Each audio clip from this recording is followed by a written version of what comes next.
Salut et bienvenue dans la deuxième vidéo de cette série sur Reveal.js. Et dans cette vidéo, principalement, nous allons nous intéresser à comment fonctionne réellement le framework Reveal.js. En gros, nous verrons comment utiliser Reveal.js pour bien évidemment créer des slides, que ce soit des slides horizontaux ou bien des slides verticaux.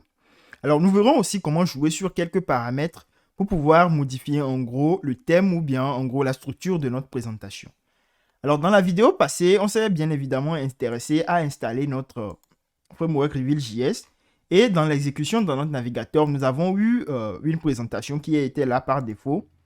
Et nous avons deux slides qui composaient cette présentation.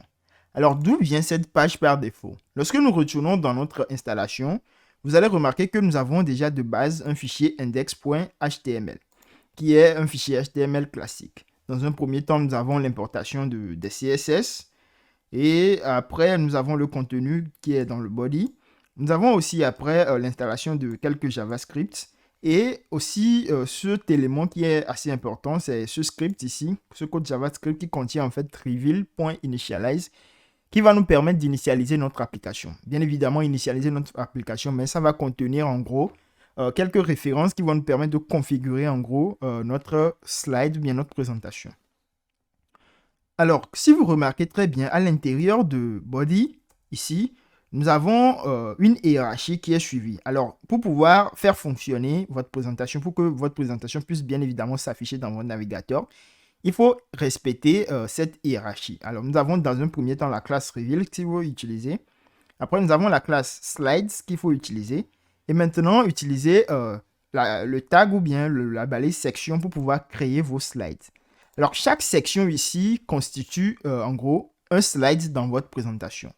Alors, si je me permets un peu de modifier slide 1 et slide 2 tout en mettant tout simplement notre slide 1 et nous aurons notre slide 2. Quand j'enregistre, vous allez voir que dans notre navigateur, nous aurons bien évidemment une modification sur ce qui était slide 1 qui va devenir slide 2. On attend tout simplement que la page s'actualise. C'est pas encore fait. Et voilà. Nous avons notre slide 1 et puis nous avons notre slide 2. Alors, c'est ce que nous avons. Alors, cela montre bien évidemment que le fichier, la présentation par défaut que nous avons, c'est bien évidemment sur cette page index. Alors, nous avons vu dans la documentation que nous pouvons créer des slides qui ne font pas que, qui ne scrollent pas que de gauche à droite, mais aussi de haut en bas. Alors, comment est-ce que ça se fait? Pour créer des slides verticaux, ce qu'il faut faire, c'est tout simplement imbriquer des sections à l'intérieur d'une section. Alors, quand j'ai section ici, en créant une autre section à l'intérieur de cette section, je suis en train de créer en fait un slide vertical. Alors, je vais l'appeler slide vertical 1 et je copie tout simplement pour pouvoir en créer deux tout simplement. Alors, slide vertical 2. Alors, lorsque j'enregistre et que je reviens dans notre exécution, vous verrez que on attend que ça s'actualise. Nous avons bien évidemment notre slide 1, slide 2. On attend que ça finisse de s'actualiser.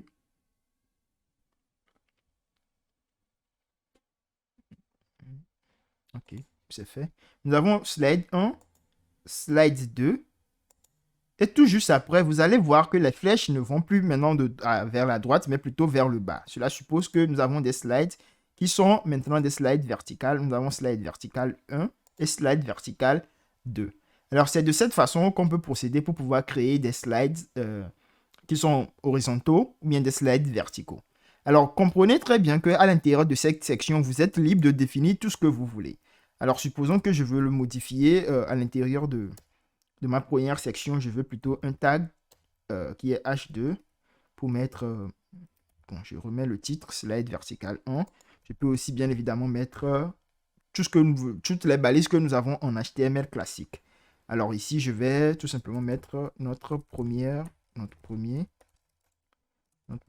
présentation. Je vais mettre notre première présentation. Alors, nous avons notre première présentation. Lorsque j'enregistre toujours ça, on attend que ça s'actualise. Alors, une fois que c'est bien actualisé, vous allez remarquer que nous aurons bien évidemment, sur le slide vertical, le premier slide vertical, ce que nous avons, c'est slide vertical qui est contenu dans un H2. Et nous avons dans un paragraphe ce que nous avons qui est notre première présentation. Alors, une deuxième chose que nous allons voir ici, c'est le slide state. Alors, grâce à cette propriété data state qui fonctionne en gros comme une classe, nous allons pouvoir donner, en gros, nous allons pouvoir créer des classes que nous allons initialiser dans notre CSS en ajoutant des propriétés. Alors, comme je l'ai dit, comprenez-le comme en gros une classe que vous définissez et que dans votre fichier CSS, vous définissez des propriétés sur cette classe qui seront appliquées maintenant à un élément de votre code HTML. Alors, ce qui se passe ici, c'est que lorsque nous avons un slide, comme nous l'avons ici, je vais le nommer tout simplement slide 3. Et que nous définissons maintenant un data state que nous initialisons comme une classe ici, il va falloir maintenant que nous retournons dans notre code CSS. Et à l'intérieur de notre code CSS, ce que nous allons faire, c'est définir en gros les propriétés sur ce code CSS. Alors, je vais tout simplement le mettre quelque part en haut ici, même si, bon, juste quelque part en bas ici. Avec l'attribut, le point pour pouvoir l'identifier. Et puis, nous allons définir maintenant des propriétés sur cette valeur. Du coup, je vais tout simplement copier ce que nous avons ici, qui définit en gros un shadow à notre élément avec purple. En gros, c'est bien, on peut le changer tout simplement en, je sais pas, en green, si vous voulez. Alors, revenons maintenant dans index.html. Alors, pour récapituler ce qui se passe, c'est que nous avons défini une propriété dataState que nous avons initialisée à makeItPop. Alors, le contenu de makeItPop se trouve bien évidemment dans Reveal CSS, ce que nous avons fait ici, et qui consiste tout simplement à apporter un filtre vert sur les éléments du slide qui contient en fait cette propriété makeItPop. Alors, vu que nous l'avons affecté sur le slide 3, cela veut dire que tous les éléments du slide 3 vont contenir ce filtre.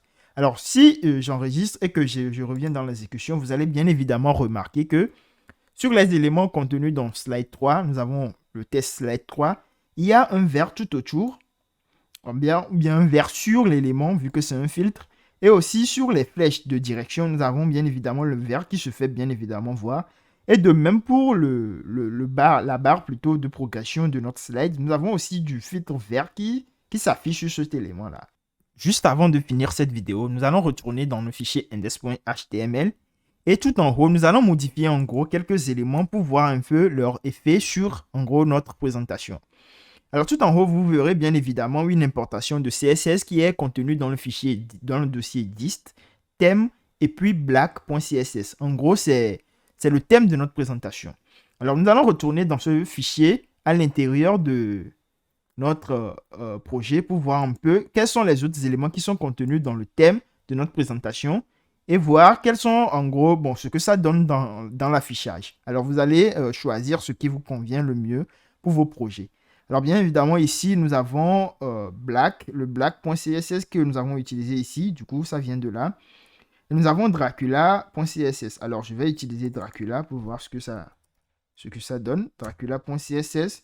Et quand nous enregistrons, alors voilà ce que nous avons en changeant le black.css en Dracula. Du coup, vous pouvez jouer avec les autres thèmes ici et choisir ce qui convient pour vos projets. Alors, je vous invite de même à faire la même chose pour pouvoir changer le plugin ici sur le highlight de votre code et voir un peu ce que ça donne et ce que ça peut apporter de mieux à votre présentation. Alors, ça sera tout pour cette vidéo. On se retrouve dans la prochaine vidéo de cette série.